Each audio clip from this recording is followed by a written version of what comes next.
everyone. Welcome back to another Guidebook Greenroom and another Friday. Gulnaar, I feel like we're getting right back into the swing of things now. January is already halfway through, which is a little bit crazy, scary, mental, however you want to describe it. But how has your week been? Yeah. Hey, everybody.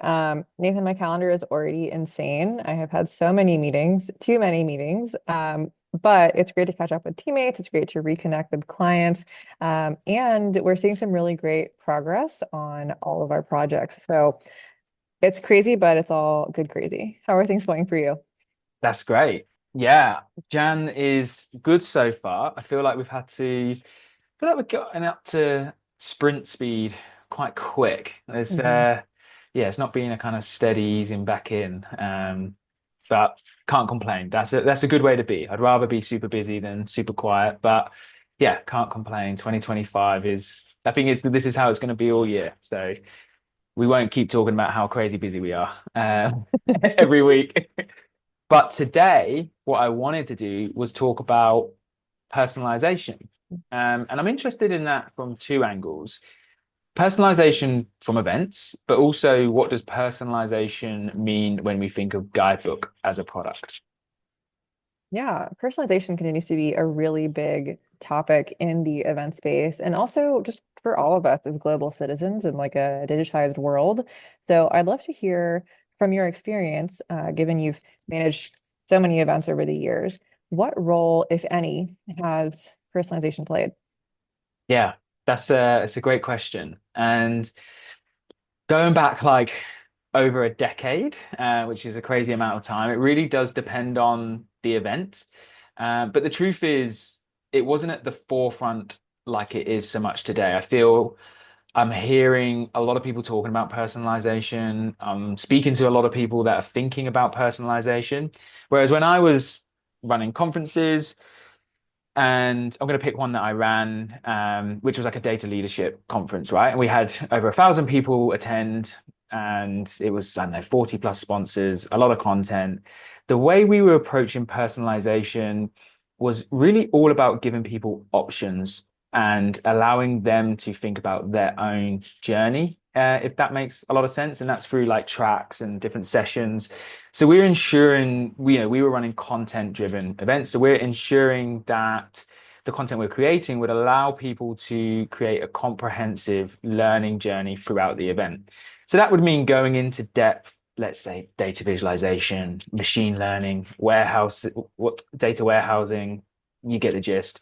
But really, it just gives people a chance to think about what they need to get from the event. So we're not saying you're a data expert and we're going to tell you what we think you should focus on. We know we're not uploading a personalized schedule or anything like that. We're allowing you to create that journey, but knowing that actually people need the options to be able to do so. And that can be really challenging. It's a lot of information for people to assess. Back then when I started, we didn't have an app or anything. So you're creating these crazy big agendas with multiple tracks and printing them out. And then people are trying to plan ahead of time. Agendas are forever changing last minute. So I think it just became hard to deliver that back then. And, I've spoken about before as a guidebook customer, we adopted the app and we were able to start doing that a lot better. But so personalization for us was really about making sure that we created experiences that allow people to take their own path, if that makes sense. Yeah, absolutely. I think there are pros and cons to having a wealth of information at your fingertips. Like, I think choice is really, really important, especially when you're trying to make a personalized experience, giving people agency to decide how they want to spend their time. Um, but I do want to ask, like you kind of mentioned some of these things that are uh, maybe personalized through preset schedules. You kind of touched on that momentarily. Kind of has event planning changed or has kind of your view on personalization changed, then versus now? Yeah, that's another great question. I think personalization is important in my opinion, but it really needs to be based on what your attendees want. So I think data now is really important for event planners to understand. Gives you the opportunity to understand what people want from your event. whether that is interactive demos, immersive experiences, certain content types. You need to build personalization around what people want. And I think that's the most important thing. If you can't do that, then I would adhere away from personalization.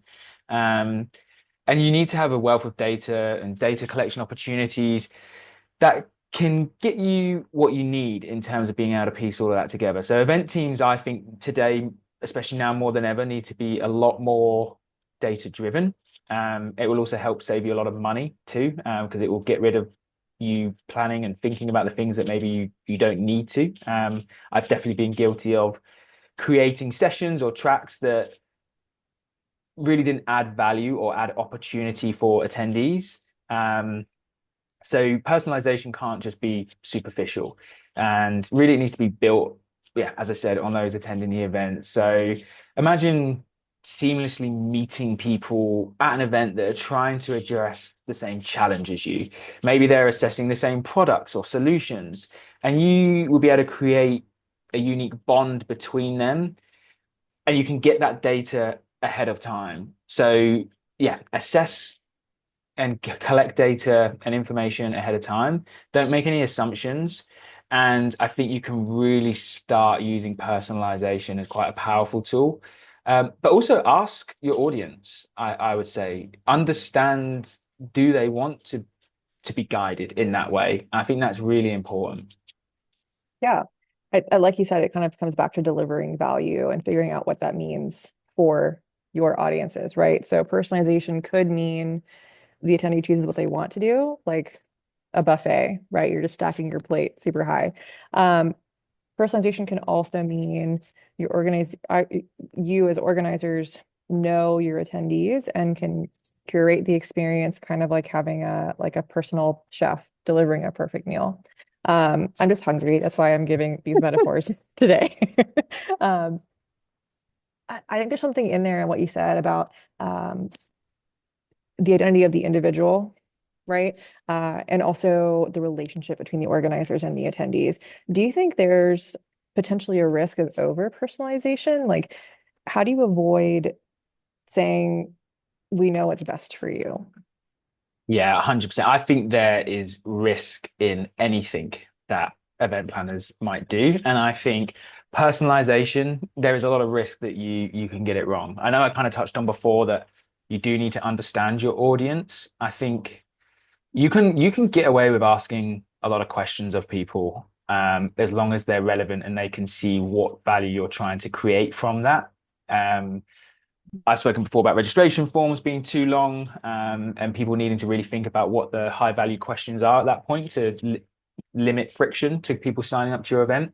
But if people know they're answering questions that maybe impact the experience or the time that they're going to have, then they'll absolutely engage with that. But I do think you shouldn't be afraid to try and make experiences personalized. Um, but you need to be careful with that, that you don't stifle opportunity, don't stifle networking or cross collaboration. Try not to silo your audience, I guess, is probably the best way to think about it. Um, but at the same time, if you've got a huge event happening and you know that you need to guide people in some way, what you also don't want is the other end of the spectrum, which is people feeling lost or people feeling like they don't have any guidance. So it's knowing when and how to personalize, and that will depend on the event, your audience, and everything like that. But yeah, like most things in life, right? It's about balance. It's knowing what you can personalize in certain aspects that aren't really there to be personalized. And I don't think it should be all one or the other. Yeah, I think that's the most important thing. But I'm curious to push this back onto Guidebook too, right? I feel that a lot of people might not fully grasp how much personalization you can do with an event app. So yeah, how does Guidebook support event organizers in creating those personalized experiences? I love what you said about balance, right? So there are many elements to personalized event experiences that Guidebook can support, and we can take from like either camp. So when you want to lean into the choose your own adventure approach, you have schedule tracks, you have folders filled with information and like general notifications going out to everyone that provide that buffet of content in like a structured, navigable way. Because yeah, like you said, we want people to make the most of their time. We want to reduce FOMO. We want to help them make more informed choices so they get that value. And then kind of on the other side, if you lean into the bespoke approach with an experience custom tailored to each individual, you can use preset schedules, you can use gated lists, and even targeted notifications. And with those features in the same app, designated information will only appear to specific people. So you can really deliver those like VIP vibes to people as they gain privileged access to certain activities or certain spaces at the event. And I mean that like physically at the venue, but also in the app, right, as an extension of the event space. So I think either approach, or like you're saying, like a mix of both, it empowers organizers to cater to the diverse needs of their varied audiences. Because we know there's not this homogenous group of people coming to your conference, right? Everyone has a little bit something different that they're looking for, and then you can deliver on each of those goals, I think, um, with the Guidebook app features. Yeah, no, that's amazing. There's an example that jumps out in my mind that I heard someone talking about the other day, and it was, they ahead of time understood how people were traveling to their event, right? So by car, by train, etc. And the parking was a bit of an issue. They knew that parking was going to be an issue. So anyone that was traveling by car, they segmented that group, and they could ping a push notification as car park A was full.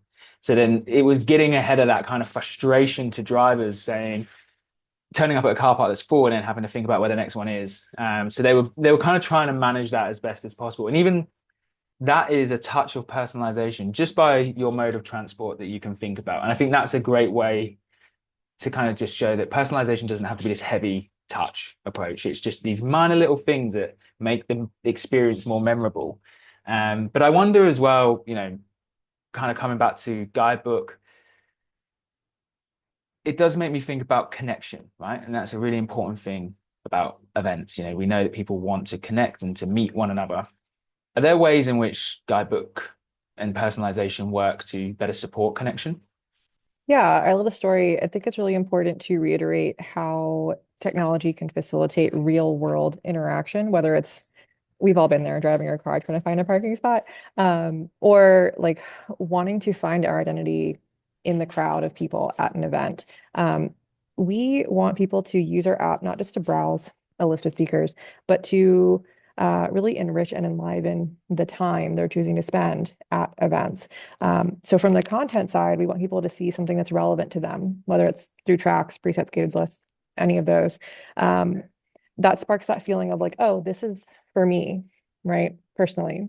And then beyond that, kind of like what you're touching on, we want to nurture connections between people and the communities in which they belong, or maybe they find belonging, right? And that's where like the interact social feed, one-on-one messaging, those things really shine. We also have user interests. So when you're setting up your profile, you like choose what things you care about, and that will inform the AI-powered matchmaking machine. So that helps people find other like-minded people they can connect with. I thinking about making events memorable really reminded me of an event I went to recently. I had this like really cool moment where I was just like, these are my people. These are people I want to hang out with, right? I have something to offer. They want to hear what I have to say. And it feels amazing to feel seen and heard without having to explain yourself because everyone kind of gets it. So I want Guidebook to help people feel invigorated and energized by community. And I think personalization, all the different forms it takes, really gets to that goal. Yeah, I love that. I love that. I can hear the passion in your response there, which is great. I think we could keep going with this one as it is a big topic, and I think there are a lot of ways we certainly can help people think about personalization. It's given me a bit of inspiration that, yeah, maybe it's one of our guidebook meets down the line that we get some industry folk on to chat about their approaches to personalization and see if we can connect some more dots. But with that for now, as always, it's a pleasure. I love catching up on a Friday. And to everyone watching, thank you too. we hope to see you again next week. And let us know in the comments if there's anything you'd like us to discuss, but also if you've got any cool personalization tips that you've done or tried. But yeah, Gulnaar, it's always a pleasure. Yeah, thank you so much, and I'll talk to you soon. Have a great weekend, everyone.